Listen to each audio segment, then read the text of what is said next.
This widow lost her entire $100,000 inheritance to an online soldier. But the real shock wasn't the scam, it was the legal subpoena she received weeks later.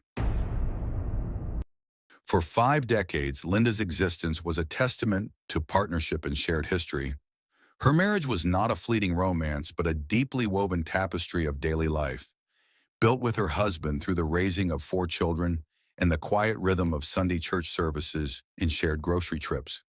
Their life was a portrait of mutual care, a balance of giving and receiving that created a stable, predictable world. When her husband received his diagnosis, his primary focus became not his own fear, but her future security. He became an architect of her stability, meticulously setting up life insurance policies and orchestrating the sale of their family home so she could move in with their son, free from a mortgage and with a paid-off car. He ensured that the practical aspects of her life would be insulated from the coming storm. However, this careful planning could not account for the profound emotional vacuum his passing would create. The silence in the house was a stark contrast to the lifetime of conversation. The empty space beside her on the couch was a constant, painful reminder of his absence. The financial safety net was in place, but the emotional net had vanished.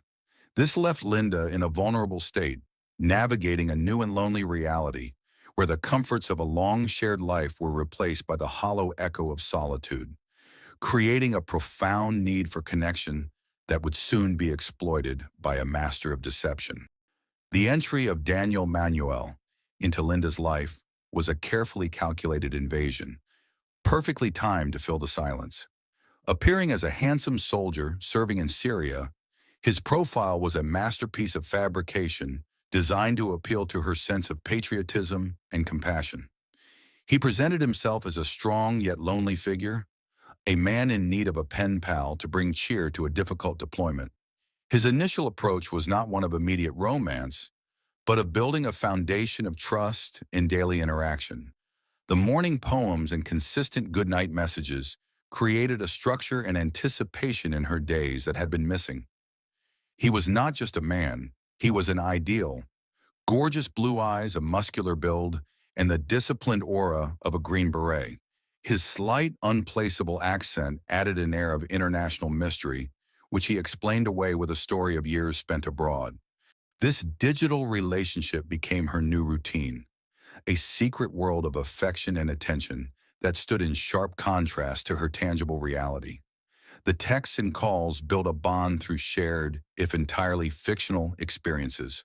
He was crafting a persona that was both desirable and dependable, making Linda feel chosen and special, effectively replacing the companionship she had lost and setting the stage for the inevitable financial requests that would follow this period of grooming.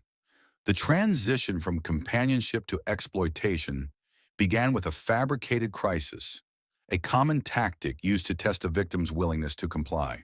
Daniel described a dangerous mission into ISIS territory, returning as a hero who had been rewarded by his commander with 2 gold bars and a large sum of cash, totaling over $100,000.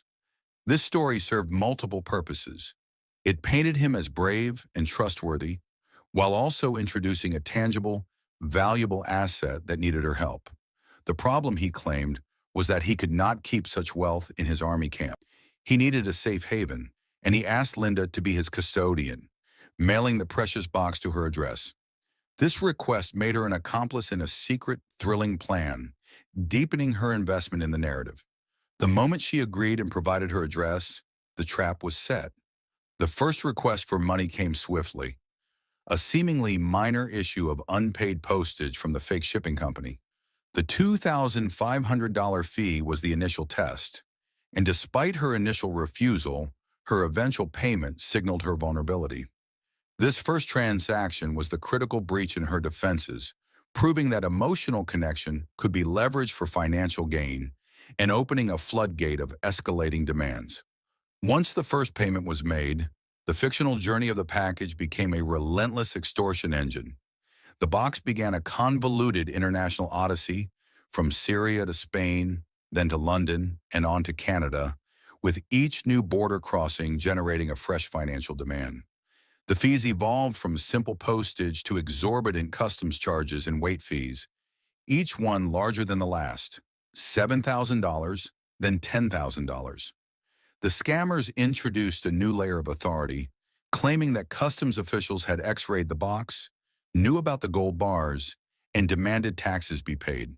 They wielded the threat of government intervention, warning Linda that failure to pay would result in the FBI being notified. This manufactured fear of legal trouble was a powerful psychological tool. When her bank began to question the large withdrawals, the scammers adeptly pivoted their method, instructing her to purchase untraceable gift cards. This shift demonstrated their flexibility and deep understanding of evading financial scrutiny. Linda found herself in a dizzying cycle, spending her days purchasing thousands of dollars in gift cards, scratching off the codes, and emailing them to strangers, all in a desperate attempt to finally receive the mythical box that perpetually remained just one more payment away. As Linda's savings evaporated, the real world began to intrude upon the digital fantasy. Her family, particularly her son Chad, noticed the large, irregular financial transactions and confronted her. This confrontation forced the secret relationship into the open, creating a painful rift. When Chad took her phone in an attempt to protect her, she accused him of holding her prisoner, a clear sign of her deep psychological dependence on the scammer. She would perform the act of cutting ties, deleting chats, and blocking Daniel, only to unblock him days or weeks later, drawn back by the addictive need for the connection he provided.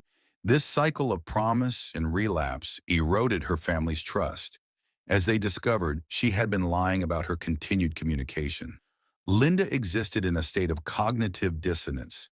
She could intellectually acknowledge the red flags, yet emotionally she clung to the possibility that the promises were real. She spoke of needing closure, framing her actions as a search for truth rather than an admission of being duped. This internal conflict between knowing and believing kept her trapped, preventing her from making a clean break even as the financial and emotional costs mounted.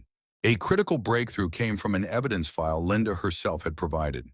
A single blurry screenshot of a young black man captured during a video call. She explained that this face had flashed on her screen for just a moment before Daniel urgently claimed his computer had been hacked. This accidental reveal was a catastrophic error by the scammer, offering a potential glimpse of the real person behind the keyboard. The irony was profound. Linda recounted how the persona of Daniel often made racist remarks, a calculated part of his white American soldier character. The reality, however, was that the actual scammer was likely a man who resembled the screenshot, a fact that highlighted the cold, performative nature of the entire scheme. He was an actor playing a part, and for one unguarded second, the mask had slipped.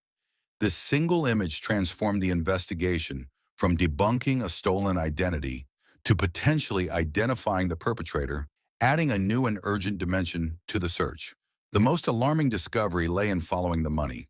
The investigation traced the wire transfers not to a foreign country, but to a network of bank accounts within the United States, held by individuals with names like Adele and Lon. Contacting these individuals revealed a disturbing pattern. They were also victims of romance scams. They believed they were receiving money from their own online partners to help with various emergencies, only to be instructed to forward the funds elsewhere, effectively acting as unwitting money mules. Law enforcement had already intervened in some of these cases, freezing accounts and issuing stern warnings that continuing to move these funds could lead to arrest for money laundering. This meant Linda's payments were not going directly to one scammer, but were being funneled through a complex criminal network. She was no longer just a victim.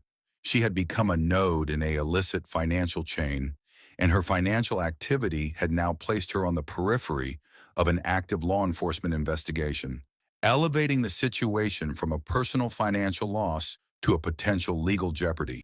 The culmination of the investigation was a carefully staged intervention, where all the evidence was presented to Linda in a final conclusive confrontation. The stolen identity, the forged documents, and most powerfully, the testimony from the other victims whose lives had been upended by the same network. This connected Linda's actions to real-world consequences for others, making the danger impossible to ignore. This combination of cold, hard evidence and unconditional familial love finally pierced the emotional barrier that had allowed the scam to continue. For the first time, Linda voiced the core of her addiction. "It's given me attention." This moment of self-awareness marked the turning point, as the comforting illusion of Daniel was completely overshadowed by the frightening reality of the criminal world she had been funding. In the aftermath, Linda's story transitions from a cautionary tale to a narrative of fragile recovery. The primary threat, the continuous financial bleeding, was halted by the simple fact that her resources were entirely depleted. However, the deeper work involved addressing the profound loneliness that made her susceptible in the first place. The investigation team and her family shifted their focus from stopping a scammer to rebuilding a life. They discussed the importance of finding genuine local connections and safe outlets for companionship, whether through community groups, hobbies, or even the possibility of real-world dating. The compulsion to unblock Daniel was now framed not as a moment of weakness, but as a step back into a network that could bring legal trouble. The resolution was not a single event, but an ongoing process of supporting Linda as she learned to navigate her new normal, with her family vigilantly standing guard.